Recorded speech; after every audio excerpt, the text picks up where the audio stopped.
सभी को मेरा प्रणाम। एक बार फिर से स्वागत है आप सभी का मेरी आज के इस योग अभ्यास में। और आज की इस वीडियो में हम बात करेंगे स्कॉलियोसिस के बारे में। ये एक मेडिकल कंडीशन है। स्कॉलियोसिस में क्या होता है कि जो हमारी स्पाइन की जो शेप होती है वो नॉर्मल स्पाइन की शेप से अलग होती है। इसमें क्या होता है कि जो हमारी स्पाइन है उसमें एक तरह का कर्व आ जाता है, यानी कि एक तरह का घुमाव आ जाता है। तो आप देख सकते हैं कि स्कॉलियोसिस कई प्रकार का होता है, और अगर ये कर्व आपके स्पाइन के ऊपर वाले हिस्से में है तो इसे कहा जाता है थोरेसिक स्कॉलियोसिस। और अगर यही कर्व सेम आपके स्पाइन के निचले हिस्से में है तो इसे कहा जाता है लंबर स्कॉलियोसिस। और अगर ये बीच वाले हिस्से में होता है जिसमें आधा थोरेसिक है और आधा लंबर है तो इसे कहा जाता है थोरेसिक लंबर स्कॉलियोसिस। और आपको थोरेसिक और लंबर का कंबाइंड स्कॉलियोसिस है तो उसे कहा जाता है कंबाइंड स्कॉलियोसिस। ये 4 तरह का होता है। ये जो प्रॉब्लम है ये 12 साल की उम्र के बच्चों में दिखने लगता है। कई बार क्या होता है कि ये बढ़ती उम्र के साथ साथ ठीक होने लगता है, यानी कि जैसे जैसे उम्र बढ़ती है बच्चे की हाइट बढ़ने लगती है और स्पाइन की जो शेप होती है वो सही होने लगती है। लेकिन अगर ये ज़्यादा सीवियर हो जाए, ज़्यादा कठोर हो जाए तो इसमें क्या होता है कि आपको मूवमेंट करने में और ब्रीदिंग लेने में भी दिक्कत हो सकती है। साथ ही साथ अगर आप सीधे खड़े होते हैं तो आपका जो बॉडी का जो पोस्चर है वो कहीं ना कहीं खराब होने लगता है। तो अब बात करते हैं इसके लक्षण की। तो अगर हम इसके लक्षण की बात करें तो ये देखने से ही पता चल जाता है। वैसे जो इसके लक्षण हैं वो 3 तरह के होते हैं। सबसे पहले कि जो आपके जो कंधे होते हैं उसका जो अपीयरेंस होता है, अगर आप देखेंगे तो जो नॉर्मल कंधे होते हैं वो बिल्कुल सीधे रहते हैं, और स्कॉलियोसिस में आपका एक कंधा ऊपर रहता है और दूसरा नीचे, जिससे कि आपका कंधा ऊपर नीचे होता है, जिसके कारण आपका सिर सेंटर में ना होकर एक साइड झुका हुआ होता है। और ये इसकी दूसरी निशानी होती है। तीसरी है कि आपके जो हिप होते हैं, हिप भी ऊपर नीचे होते हैं। तो स्कॉलियोसिस का एक कारण ये भी है कि आपके जो बर्थ टाइम है उस समय आपके जो पैर की जो लेंथ है वो कम या ज़्यादा हो सकती है। कई बार क्या होता है कि बर्थ के समय बच्चे का पैर की जो लेंथ होती है वो कम या ज़्यादा हो सकती है, जिसकी वजह से क्या होता है कि जब खड़े होते हैं तो जो बॉडी पोस्चर है उसमें क्या होता है, हिप ऊपर और नीचे होता है, जिससे क्या होता है कि स्पाइन की शेप बदल जाती है और स्पाइन में एक तरह का कर्व आ जाता है। तो ये इसके सिम्टम्स हैं जिन्हें देखकर बताया जा सकता है। वैसे तो अभी तक इसके होने के कोई ऐसे कारण नहीं मिले हैं, लेकिन ये ज़्यादातर आनुवंशिकी यानी कि जेनेटिक हो सकता है, जो कि फैमिली में रन करता है। अब अगर इस बात करें कि क्या हम स्कॉलियोसिस को योग के द्वारा ठीक कर सकते हैं, तो इसका जवाब है हाँ, क्योंकि इसे किसी भी दवाई द्वारा ठीक नहीं किया जा सकता। हाँ, इसमें सर्जरी होती है, लेकिन वो डिपेंड करता है कि आपका जो बॉडी का जो पोस्चर है वो किस तरह से है, और ये सिर्फ और सिर्फ आपको मेडिकल एडवाइस के द्वारा ही पता चलेगा। लेकिन अगर आपको ये सिम्टम्स जो होते हैं, अगर आपको ये सिम्टम्स दिखाई देते हैं या आपके बच्चों पर आपको ये सिम्टम्स दिखाई देते हैं, तो कम से कम आप सबसे पहले योग या एक्सरसाइज को जरूर शुरू करवाएं। क्योंकि क्या होता है कि धीरे धीरे जब आप योग करते हैं, आप एक्सरसाइज करते हैं, तो धीरे धीरे ये समय के साथ साथ आपकी जो स्पाइन का जो कर्व होता है ये धीरे धीरे ठीक होने लगता है। कई बार क्या होता है कि कुछ लोग इस चीज़ को नज़रअंदाज करते हैं, क्योंकि क्या होता है कि इसमें किसी तरह का पेन नहीं होता है, तो बहुत से लोग इसको नज़रअंदाज करते हैं। लेकिन धीरे धीरे बढ़ती उम्र के साथ साथ इसमें क्या होता है कि मूवमेंट होने में दिक्कत होती है, साथ ही साथ ब्रीदिंग यानी कि सांस लेने में भी दिक्कत होती है।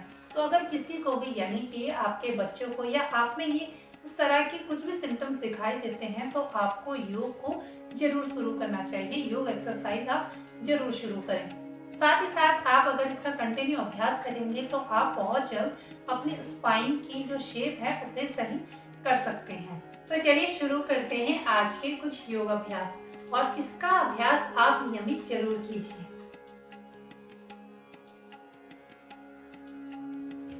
तो जो सबसे पहला आसन है वो है हमारा ताड़ासन। इसके लिए आपको क्या करना है, इस तरह से मैट पर खड़े हो जाना है, अपने दोनों पैरों के बीच में गैप लेकर आना है और सीधे खड़े होना है। आपको ध्यान रखना है कि आपके जो पैरों के यानी कि जो आपकी नीज है उसे आपको इस तरह से पीछे कर नहीं खड़ा होना है। आपको क्या करना है, हल्का सा अपने पैरों को बिल्कुल सीधा और अपनी नीज में हल्का सा आपको बेंड रखना है और इस तरह से आपको सीधे खड़े होना है।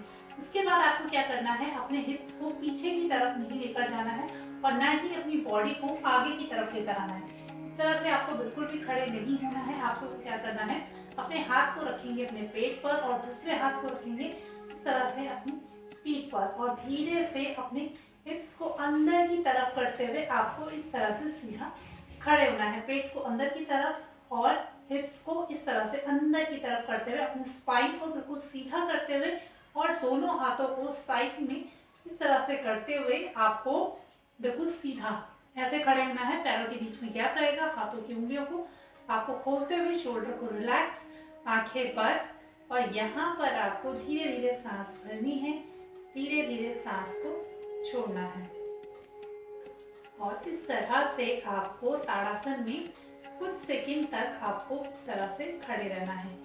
आपको ध्यान रखना है कि आपका पूरा बॉडी वेट आपके थाइस पे और आपके फीट पर होना चाहिए। आपके नीज पर आपका बॉडी वेट बिल्कुल भी नहीं आना चाहिए। आपके हिप्स बिल्कुल भी बाहर नहीं होने चाहिए। चेस्ट को आपको ओपन करके रखना है अच्छे से। फेस को सामने की तरफ, फेस की मसल्स रिलैक्स, हाथों को अच्छे से खोलकर आपको इस तरह से यहाँ पर नॉर्मल ब्रीदिंग करते हुए कुछ सेकंड तक यहाँ पर आपको इस तरह से बने रहना है। तो ये तो था ताड़ासन। इसके बाद हम करेंगे अर्ध उत्तानासन। इसके लिए आपको क्या करना है, इसी तरह से ताड़ासन में आपको खड़े होना है, पैरों को बिल्कुल सीधा, स्पाइन को सीधा करेंगे, हिप्स को अंदर की तरफ और स्पाइन को बिल्कुल सीधा और धीरे धीरे आपको जाना है अर्ध उत्तान में। क्योंकि क्या होता है कि उत्तान आसन अच्छे से नहीं हो पाता है जो बिगनर्स होते हैं। अगर आप कर सकते हैं तो आप पूरा उत्तान आसन में जा सकते हैं। उत्तान आसन का मतलब होता है कि आपको पूरा बेंड करते हुए नीचे जाना है, लेकिन जो बिगनर्स होते हैं वो नहीं कर पाते हैं तो आप अर्ध उत्तान आसन का अभ्यास करें। इसके लिए आपको क्या करना है, पैरों को बिल्कुल सीधा रखना है। आपको ध्यान रखना है कि आपको अपने घुटनों को बिल्कुल भी अंदर की तरफ इस तरह से पुश करके नहीं खड़ा होना है। आपको बिल्कुल सीधा हल्का सा अपने घुटनों पे बेंड करते हुए, ना ही आपको अपने घुटनों पर वेट डालना है। आपको अपना पूरा वेट अपनी थाइस पर इस तरह से अंदर स्पाइन को सीधा करते हुए बॉडी वेट थाइस और नीचे आपके फीट पर होना चाहिए। और फिर यहीं से आपको क्या करना है, अपने हाथों को रखेंगे थाइस के ऊपर और धीरे धीरे आपको आगे की तरफ, बॉडी को आपको आगे की तरफ लेकर जाना है और यहाँ से यानी कि जो आपके हिप्स है यहाँ से आपको बेंड होना है। बॉडी को बिल्कुल सीधा, स्पाइन को बिल्कुल भी डिस्टर्ब नहीं करेंगे। यहाँ से बेंड होते हुए हाथों को रखेंगे थाइस के ऊपर और धीरे धीरे ध्यान रखिए अपनी नीज पर आपको बिल्कुल भी वेट नहीं डालना है और धीरे धीरे आपको इस तरह से सामने की तरफ आना है। आपको कोशिश करनी है कि आपको बिल्कुल अपने स्पाइन को बिल्कुल सीधा रखना है। कुछ लोगों की जो हैमस्ट्रिंग होती है वो बिल्कुल भी फ्लेक्सिबल नहीं होती है तो उनको थोड़ा सा दिक्कत होती है, क्योंकि क्या होता है कि जब वो आगे जाते हैं तो यहाँ से उनकी बॉडी कर्व करना शुरू कर देती है। तो आप क्या कर सकते हैं, इस तरह से धीरे से आपको यहाँ से बेंड करते हुए जब आप आगे की तरफ जाएं और अगर आपको लगे कि आपकी अपर बॉडी में कर्व आ रहा है तो आपको क्या करना है, हल्का सा अपनी नीज को बेंड करते हुए फिर आप आगे की तरफ इस तरह से जा सकते हैं। नहीं तो आप सीधे अपने पैरों को सीधा करते हुए धीरे धीरे आगे की तरफ जाएंगे। इस तरह से हाथों को रखेंगे अपनी नीज पर और बॉडी को पूरा आगे की तरफ। इस तरह से आपको तब तक आगे की तरफ जाना है जब तक आपकी बॉडी पूरी पैरेलल ना हो जाए और फिर यहाँ पर आप इस तरह से रुक सकते हैं या फिर आप यहाँ पर हाथ जोड़कर भी रुक सकते हैं या आप सांस भरते हुए और इस तरह से अपने हाथों को सीधा कर सकते हैं। बस ध्यान रखिए कि आपकी स्पाइन बिल्कुल सीधी होनी चाहिए और फिर यहीं से आपको धीरे धीरे वापस ऊपर की तरफ आ जाना है, धीरे से नीचे। तो इसका अभ्यास भी आप कम से कम 5 बार जरूर कीजिएगा। दूसरा आसन आता है हमारा कैट काउ पोज। उसके लिए आपको क्या करना है, इस तरह से आपको टेबल टॉप पोजीशन में आ जाना है। इसे टेबल टॉप पोजीशन कहते हैं। आपको क्या करना है, अपने हाथों को, फिंगर्स को अच्छे से खोलते हुए आपको मैट पर इस तरह से प्रेस करना है। पैरों के बीच में आपको अपने शोल्डर के, अपनी हिप के अकॉर्डिंग आपको गैप लेकर आना है। हाथों को, आपको शोल्डर को और अपनी रिस्ट को बिल्कुल एक लाइन में रखेंगे और इसी तरह से आपके हिप और आपकी जो नीज है वो बिल्कुल एक लाइन में होनी चाहिए। और यहीं से सामने देखते हुए आपको सांस भरते हुए धीरे धीरे ऊपर की तरफ अच्छे से पूरा ऊपर की तरफ जाना है और सांस छोड़ते हुए धीरे धीरे अपनी गर्दन को अंदर की तरफ लेकर जाते हुए और अपनी कमर को बिल्कुल ऊपर की तरफ उठाते हुए गर्दन को पूरा अंदर लेकर जाएंगे इस तरह से। एक बार फिर से धीरे धीरे सांस भरते हुए आपको गर्दन को ऊपर उठाना है अच्छे से और अपनी बैक को बिल्कुल अच्छे से आपको नीचे की तरफ इस तरह से। आप देखेंगे कि बैक जब मैं सांस छोड़ते हुए अंदर की तरफ जा रही हूँ तो मेरी बैक में एक तरह का आर्च बन रहा है। तो आपको इसी तरह से अपनी बैक को, अपने स्पाइन को एक अच्छी मसाज देनी है धीरे धीरे पूरा अंदर की तरफ इस तरह से। और सांस भरते हुए धीरे धीरे ऊपर की तरफ आ जाएंगे और इस तरह से धीरे धीरे। तो इसका अभ्यास भी आपको नियमित करना है। अब यहीं से जो आसन हम करेंगे वो है अधोमुख स्वानासन। इसके लिए आपको क्या करना है, इस तरह से वज्रासन में बैठ जाना है। अपनी टोस को बिल्कुल फ्री करते हुए आपको इस तरह से वज्रासन में बैठ जाना है। हाथों को रखेंगे सामने की तरफ, फिंगर्स को अच्छे से खोलते हुए आपको अपने हाथों को अच्छे से प्रेस करना है। यहाँ से अपने हिप्स को उठाते हुए टोस को इन करते हुए आपको धीरे से अच्छे से पहले अपनी बॉडी को एडजस्ट करेंगे, टोस को इन करेंगे और यहीं से अपने स्पाइन को बिना डिस्टर्ब किए सांस भरेंगे और सांस छोड़ते हुए धीरे धीरे पहले आपको अपनी नीज को इस तरह से उठाना है और फिर धीरे धीरे आपको पूरा पीछे की तरफ बिना स्पाइन को डिस्टर्ब किए आपको पूरा इस तरह से पीछे की तरफ चले जाएंगे, यानी कि डाउनवर्ड फेसिंग डॉग में। अगर आप कर सकते हैं तो आप धीरे से अपनी हील्स को डाउन करेंगे और अच्छे से पूरा पीछे इसको ऊपर की तरफ लेकर जाएंगे। पैरों को अच्छे से प्रेस करेंगे और स्पाइन को बिल्कुल सीधा, गर्दन को और आपको रखना है सामने की तरफ और इस तरह से। अगर आपकी हैमस्ट्रिंग अच्छे से स्ट्रेच नहीं है तो आपको क्या करना है, यहाँ से नीज को बेंड करना है, हील्स को उठाना है और आप यहाँ पर इस तरह से इस आसन में रुक सकते हैं। धीरे धीरे सांस भरते रहेंगे, सांस छोड़ते रहेंगे और आपको इस आसन में यहाँ पर इस तरह से यहाँ पर आपको बने रहना है। और धीरे से चाहे तो आप अपने पैरों को इस तरह से प्रेस करते हुए आप इस आसन में आ सकते हैं। इसके बाद जो हमारा अगला आसन आता है वो है सेतु बंद आसन। उसके लिए आपको क्या करना है, पूरा आपको अपनी मैट में पीठ के बल आपको लेट जाना है। आपको इस तरह से पीठ के बल लेट जाना है और अपने दोनों पैरों को बेंड करते हुए, अपनी नीज को बेंड करते हुए आपको इस तरह से अपने हिप्स के पास लेकर आ जाना है। अपने हाथों को रखेंगे अपने हिप्स के साइड में अच्छे से प्रेस करते हुए और यहाँ से नॉर्मल ब्रीथिंग करते हुए आपको थोड़ा सा अपने पैरों के बीच में गैप लेकर आना है। अपने हिप्स के अकॉर्डिंग पैरों के बीच में आप गैप लेकर आ जाएंगे, हाथों को नीचे प्रेस करेंगे और सांस भरते हुए आपको अपने हिप्स को ऊपर की तरफ उठाना है इस तरह से। अगर आप पहली बार में इतना उठाते हैं तो कोई बात नहीं, धीरे धीरे आप इसका अभ्यास करेंगे तो आप इसको कर पाएंगे। इस तरह से उठाने के बाद धीरे से आप इसे इस तरह से नीचे रख देंगे। फिर से पूरा सेतु बंद आसन करेंगे। सांस भरते हुए आपको पूरा हिप्स को ऊपर उठाना है इस तरह से। सांस भरते हुए धीरे धीरे सांस भरेंगे, सांस छोड़ेंगे और हिप्स को ऊपर की तरफ उठाते हुए अब आपको अपने हाथों को नीचे की तरफ, हाथों को यानी कि अपने फिंगर्स को अच्छे से इंटरलॉक करते हुए और अपने शोल्डर को आपको अंदर की तरफ रोल करते हुए आप इस तरह से हिप्स को उठाते हुए इस आसन में आ जाएंगे। धीरे धीरे सांस भरते रहेंगे, सांस छोड़ते रहेंगे और यहाँ पर आपको कुछ सेकंड के लिए रुके रहना है। सांस भरते रहेंगे, सांस छोड़ते रहेंगे और फिर धीरे से पहले अपने हाथों को खोलेंगे, साइड में प्रेस करेंगे और फिर धीरे से सांस छोड़ते हुए आपको वापस नीचे की तरफ आ जाना है। एक बार फिर से इसका अभ्यास करेंगे।